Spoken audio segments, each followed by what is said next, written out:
boa tarde. Uma dúvida recorrente de muitas mães é quando começa a contar a licença maternidade. Isso se deve ao fato de que muitos bebês, assim que nascem, precisam ficar um tempo maior no hospital. E quando finalmente vão para casa, precisam do total acolhimento da mãe. O prazo de licença maternidade é o destaque do Jornal da Justiça de hoje, mas você vai ver também. Ministro Dias Toffoli, do Supremo Tribunal Federal, suspende eficácia de decreto que instituiu a Política Nacional de Educação Especial. O ministro Dias Toffoli pediu informações à Presidência da República sobre o decreto. Ministro Luiz Roberto Barroso, do Supremo Tribunal Federal, decide que a União deve implementar plano de contenção da Covid-19 em terras indígenas. A União deve convocar em no máximo 48 horas uma reunião para decidir como serão implementadas as barreiras sanitárias em diversas regiões. E ainda, plenário do Supremo Tribunal Federal, em sessão por videoconferência, continua a analisar hoje se existe a possibilidade de prescrição do crime de injúria racial.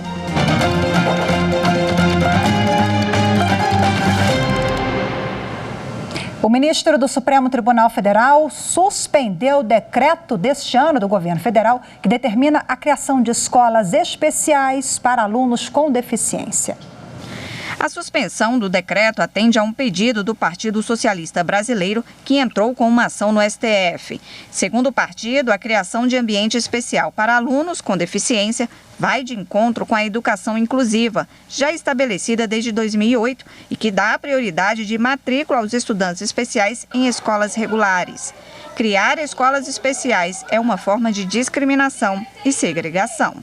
Ao decidir pela suspensão das novas regras do Ministério da Educação sobre educação especial, o ministro do Supremo Tribunal Federal, Dias Toffoli, entendeu que o decreto impõe uma nova política educacional com a criação de escolas especiais. Além disso, o ministro citou a Constituição Federal, que garante o atendimento especializado a esses estudantes, preferencialmente em rede de ensino regular.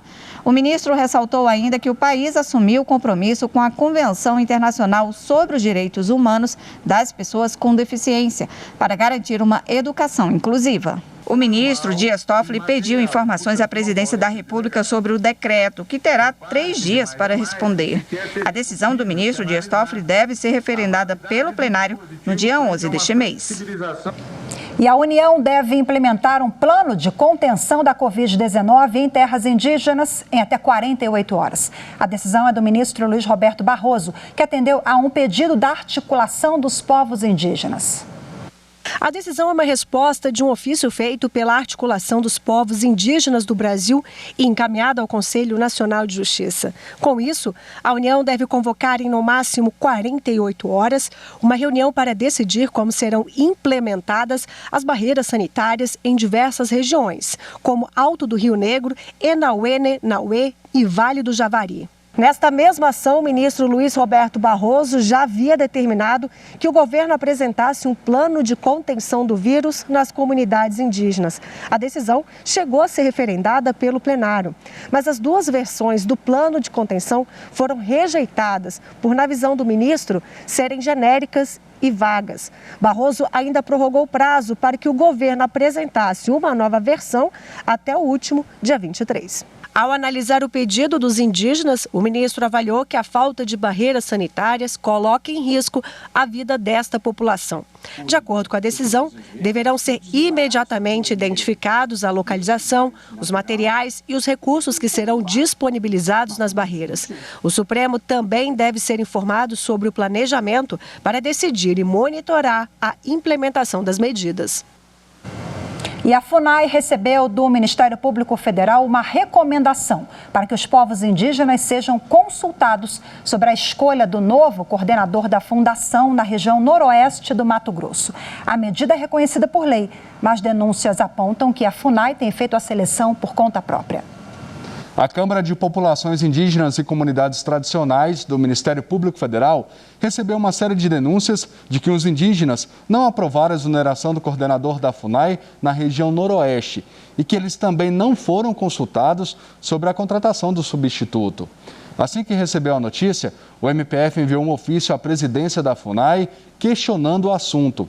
Em resposta, a Fundação alegou que não tem a obrigação de consultar os indígenas porque o cargo em comissão é de livre nomeação. Porém, a consulta prévia aos indígenas está prevista na Organização Internacional do Trabalho sobre Povos Indígenas e Tribais. Ao receber a recomendação para seguir a lei, a FUNAI terá 15 dias para responder se vai ou não acatar o pedido. E ontem teve sessão no Tribunal Superior Eleitoral. Os ministros mantiveram no cargo o prefeito eleito da cidade de Monteirópolis, em Alagoas. No recurso analisado pelo plenário, o Ministério Público afirmava que Maílson Lima estava inelegível e não poderia disputar a eleição no mês passado. Maílson foi o candidato mais votado no dia 15 de novembro para a Prefeitura de Monteirópolis, em Alagoas. Na ação, o Ministério Público alegava que ele foi condenado por ato doloso de improbidade administrativa e não poderia ter concorrido às eleições 2020. Por maioria, o plenário entendeu que os fatos trazidos no processo não seriam o suficiente para tornar Maílson inelegível. Conforme declinado no acórdão regional, restou comprovado, inclusive expressamente em trecho da sentença condenatória de primeiro grau, que o impugnado Maílson, ora recorrido, não logrou enriquecimento ilícito, sendo responsável pelo dano ao erário, não sendo possível alterar tais premissas na via estreita do recurso especial, ex-vi do disposto na súmula 24 da jurisprudência predominante do Tribunal Superior Eleitoral. Ao fim da sessão, o presidente do TSE, ministro Luiz Roberto Barroso, lembrou que a sessão do tribunal da próxima quinta-feira vai ser às 9 horas da manhã. Eu agradeço a presença de todos, relembro aos eminentes colegas e ao senhor vice-procurador-geral eleitoral que na próxima quinta-feira, e aos senhores advogados, que na próxima quinta-feira nós daremos início à sessão às 9 horas e não às 10 horas, como fazemos regularmente. E daqui a pouco, às 2 horas da tarde, tem sessão plenária no Supremo Tribunal Federal por videoconferência. Os ministros vão continuar a analisar hoje se existe a possibilidade de prescrição do crime de injúria racial. O caso que chegou ao STF é de uma senhora de 79 anos condenada a 1 ano de reclusão e multa por ter ofendido a frentista de um posto de combustíveis em Brasília. A prática foi enquadrada como crime de injúria racial. No habeas corpus, a defesa pede que ela não seja punida porque se passaram 4 anos sem que houvesse trânsito em julgado da condenação. Além disso, os advogados alegam que a ré tinha mais de 70 anos na época da condenação em primeira instância e, por isso, teria direito à redução do prazo de prescrição pela metade, conforme previsto no Código Penal. O relator, ministro Edson Fachin, votou pelo indeferimento do pedido. Para ele, o crime de injúria racial é uma espécie de racismo e, portanto, imprescritível. Segundo o ministro, ofender ou insultar alguém por raça, cor, etnia, religião ou origem viola a dignidade da pessoa humana. Por essa razão, o relator considerou possível enquadrar a conduta no conceito de discriminação racial na definição de racismo, já empregada pelo Supremo em outros casos. E no próximo bloco você vai saber o que diz a legislação sobre licença maternidade. Vamos tirar as dúvidas sobre o assunto com a advogada Daniela Braga. Eu volto já já.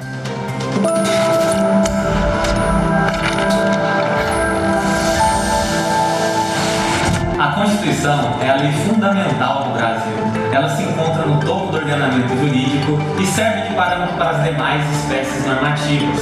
É denominada Constituição Cidadã por prever e garantir direitos fundamentais imprescindíveis para a construção de um país melhor e mais democrático.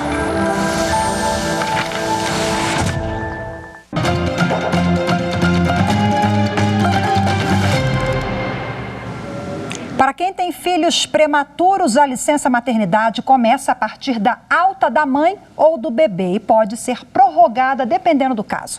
Esse é o entendimento do Supremo Tribunal Federal. O problema é que nem todas as mães sabem desse direito.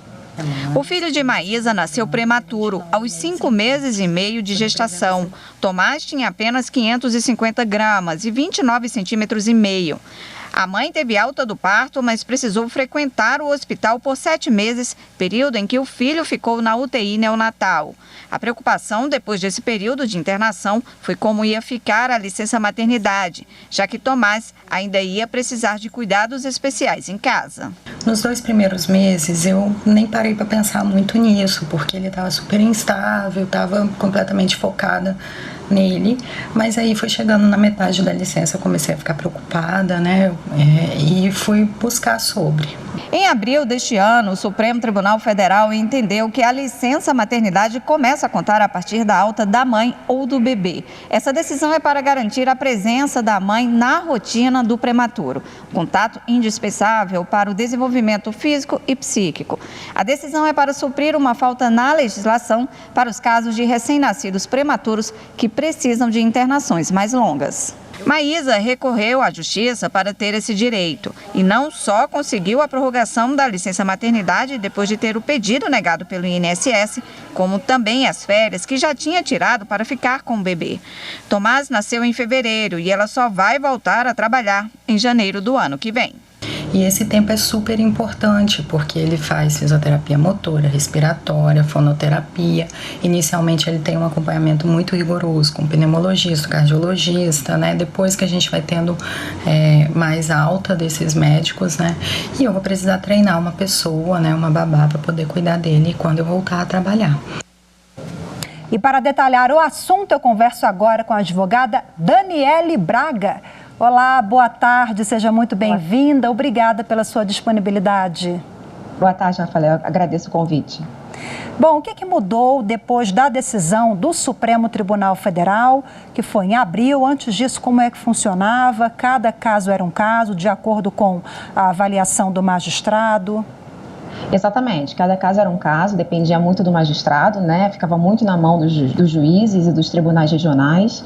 Agora, com a decisão do Supremo, em tese, a gente tem uma orientação de jurisprudência que nos indica que essa mãe já tem um direito certo e que conseguirá obter a prorrogação da licença.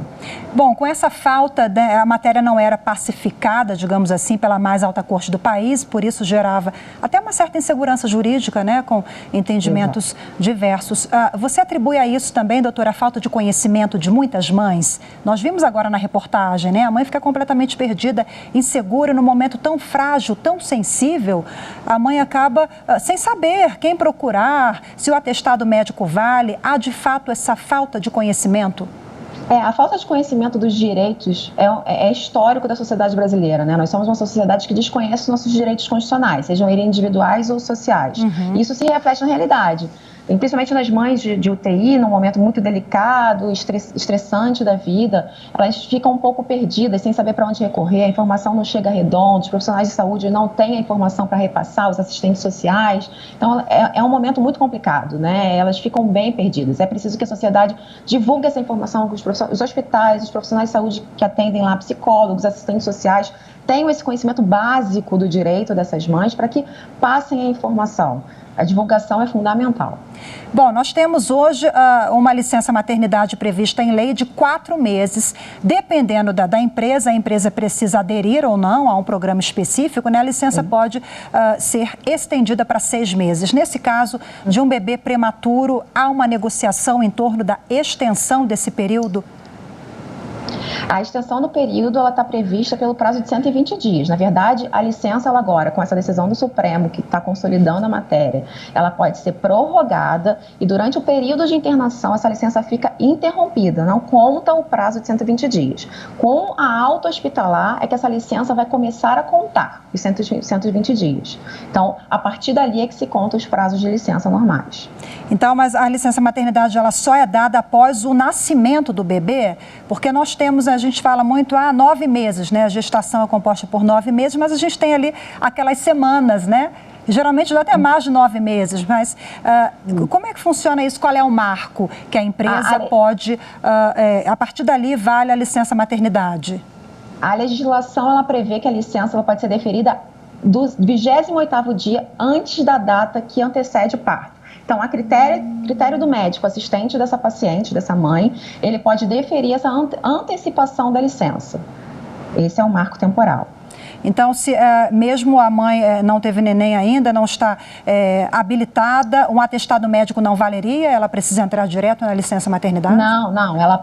Se ela tiver, a partir do 28º dia que antecede o parto e o médico assistente entender que essa mãe tem que entrar de licença por complicações durante a gestação, ela deve entrar, com um simples atestado ela consegue implementar essa licença no INSS, através dos sistemas, social hoje em dia, né? Falando no INSS, infelizmente nós temos casos de mães que têm o pedido negado no que se refere à nossa pauta principal, ao nascimento do bebê prematuro. É falta de conhecimento, negligência? É negligência, me parece uma negligência até consciente, porque eles já tomaram conhecimento da decisão do Supremo e mesmo assim continuam negando o direito. Ao entrar em contato com o INSS, essas mães têm a orientação dos próprios prepostos para que procurem a justiça. Então, a gente está num lapso temporal de negligência para uma implementação no sistema de ferramentas que possibilitem uma implementação automática da prorrogação. Ou seja, o INSS já foi notificado pela decisão do Supremo Tribunal Federal. Algumas mães, então, precisam judicializar a matéria? Sim, a maioria está tendo que judicializar, sim. Não consegue essa prorrogação de forma automática pelo INSS ou via as empresas contratantes. Que pena, a gente espera que todos os atores envolvidos sejam cientes, competentes e estejam atentos à decisão da mais alta corte do país, né? Doutora Daniele, muito obrigada pela sua participação. Ótima tarde. Muito obrigada, agradeço mais uma vez o convite. Boa tarde. E você vai ver a seguir: Justiça bloqueia bens de ex-prefeito do município de Coelho Neto, no Maranhão, acusado de improbidade administrativa. Os detalhes você confere daqui a pouquinho.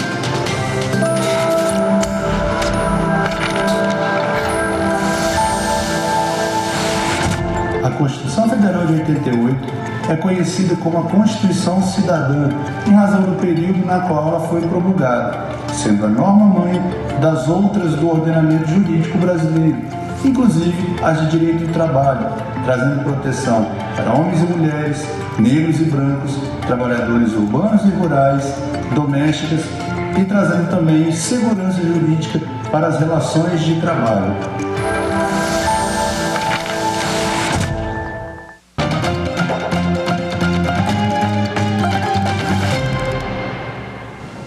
Ex-prefeito do município de Coelho Neto, no Maranhão, tem bens bloqueados pela Justiça a pedido da Advocacia Geral da União. Ele é acusado de improbidade administrativa por não ter prestado conta de recursos federais para a educação, além de outras irregularidades. Foi aqui, na gestão de 2013, que um ex-prefeito do município recebeu verba do Fundo Nacional de Educação, o FNDE, mas deixou de prestar contas dos recursos. Além de não prestar contas dos recursos, a fiscalização realizada pela Controladoria Geral da União, a CGU, identificou que os alimentos comprados não fazem parte do Programa Nacional de Alimentação Escolar. E o mais grave, não foram distribuídos às escolas. A falta de comprovação de despesas, evidências de conluio entre empresas licitantes e falha na condução do certame, fragilidade no controle de distribuição de merenda escolar e condições inadequadas de armazenamento e preparo dos alimentos destinados aos alunos também foram identificados como irregularidades. Por causa das irregularidades, a Advocacia Geral da União conseguiu, na Justiça, o bloqueio dos bens do ex-gestor. Que aquelas graves irregularidades materializavam não apenas falhas na gestão, e sim atos de improbidade administrativa. Então, propomos a ação de improbidade em face do ex-prefeito, postulando ressarcimento ao erário e também a aplicação de multa civil e suspensão dos direitos políticos. O juiz atendeu ao pedido da AGU e, em liminar, determinou o bloqueio de mais de R$2 milhões. Os valores são referentes aos prejuízos causados ao erário, já acrescidos de multa. Esse tipo de decisão tem grande importância, não só para assegurar o ressarcimento ao erário, mas para sinalizar a necessidade de aplicação lícita e eficiente dos recursos federais repassados aos municípios, que no caso em questão visavam o aperfeiçoamento da educação. Então, com a dura repressão a atos dessa natureza, espera-se que os gestores repensem sua atuação no futuro, cientes de que podem sofrer as fortes penalidades da Lei de Improbidade Administrativa. O Tribunal Regional Federal da Primeira Região, com sede em Brasília, garantiu que uma candidata ao cargo de técnico em nutrição tome posse em concurso promovido pelo Hospital das Forças Armadas. A candidata formada em nutrição havia sido impedida por não ter o curso técnico exigido no processo seletivo, de apenas nível médio. A quinta turma ressaltou que, de acordo com a jurisprudência do TRF1, quem tem nível de escolaridade superior ao previsto no edital não pode ser excluído do concurso, já que a finalidade da exigência de formação escolar é justamente garantir a coerência dos conhecimentos técnicos dos candidatos com as atribuições que serão exercidas no trabalho. E depois de fazer os visitantes refletirem sobre o futuro do planeta, em São Paulo, no Rio de Janeiro, a exposição 17 Objetivos de Desenvolvimento Sustentável para um Mundo Melhor fica na capital federal até o dia 17 de dezembro. As metas devem ser cumpridas até 2030, estão alinhadas com a gestão do ministro Luiz Fux na presidência do Supremo Tribunal Federal e do Conselho Nacional de Justiça. A mostra reúne trabalhos de diferentes artistas. A convite da Organização das Nações Unidas, eles elaboraram estampas com temáticas dentro dos Objetivos de Desenvolvimento Sustentável, como energia limpa e acessível, vida terrestre e paz, justiça e instituições eficazes. 17 globos terrestres e cada um com uma pintura relacionada a um dos Objetivos de Desenvolvimento Sustentável da ONU. Esses monumentos, com 1,80 m de altura, estão expostos na área externa do Museu da República, no centro de Brasília. E a ideia é despertar o interesse por um mundo menos agressivo para o meio ambiente e sem desigualdades sociais. A colombiana Angélica Góes observou todos os globos e admirou a relação entre cada objetivo e a arte expressa nos monumentos. Muitas vezes, como cidadãos, a gente não conhece os objetivos em geral que uma organização como as Nações Unidas quer cumprir. Então é bom que espaços públicos como esse aqui divulguem esse tipo de informação através de propostas artísticas. De acordo com o ministro Luiz Fux, presidente do Supremo Tribunal Federal, o Tribunal e o Conselho Nacional de Justiça, em sua gestão, estão afinados com a Agenda 2030 da ONU. Em um webinário sobre governança e Cortes Supremas, ele disse que várias medidas buscam inserir o STF em ações relacionadas ao desenvolvimento sustentável e à realização de eventos e estudos sobre o tema. A atuação jurisdicional do Supremo Tribunal Federal, como guardião da Constituição e dos direitos fundamentais, contribui efetivamente para o cumprimento das metas associadas a cada um dos objetivos dessa agenda, motivo pelo qual entendo oportuna a aproximação entre a nossa Corte e a Organização das Nações Unidas. Antes de chegar à capital, a mostra esteve em cartaz no Memorial da América Latina, em São Paulo, e nos Jardins do BNDES, no Rio de Janeiro. Em 2021, os globos deverão aterrissar em outras cidades brasileiras, como Recife, Porto Alegre e Salvador. São objetivos alcançáveis com bastante esforço. Pelo menos existe a intenção, o objetivo de chegar a um lugar melhor e uma data. Sempre é bom ter um momento para que isso aconteça. E o Tribunal Superior do Trabalho recebeu o selo Diamante no Prêmio CNJ de Qualidade 2020. A premiação foi durante o 14º Encontro Nacional do Poder Judiciário, realizado no dia 27 de novembro de forma virtual pelo Conselho Nacional de Justiça. O Prêmio CNJ de Qualidade 2020 é um estímulo aos tribunais brasileiros na busca pela excelência em gestão e planejamento, organização administrativa e judiciária, sistematização e disseminação das informações e produtividade. Tribunais de todo o país foram premiados em 3 categorias: diamante, ouro e prata. O TST foi o único tribunal superior premiado na categoria diamante. Categoria Tribunal Superior. Tribunal Superior do Trabalho. Na cerimônia virtual, a presidente do TST e do CSJT, ministra Maria Cristina Peduzzi, agradeceu a premiação e compartilhou o reconhecimento com o vice-presidente, ministro Vieira de Mello Filho, com o corregedor-geral da Justiça do Trabalho, ministro Aloísio Correia da Veiga, com os demais ministros e com todos os servidores do tribunal. Cumprimento todos os integrantes da mesa, todos os conselheiros, todos os presidentes de tribunais aqui distinguidos com essa premiação. E digo que é com grande emoção, é com imensa alegria que recebo o prêmio CNJ de qualidade na categoria Diamante, uma conquista do Tribunal Superior do Trabalho.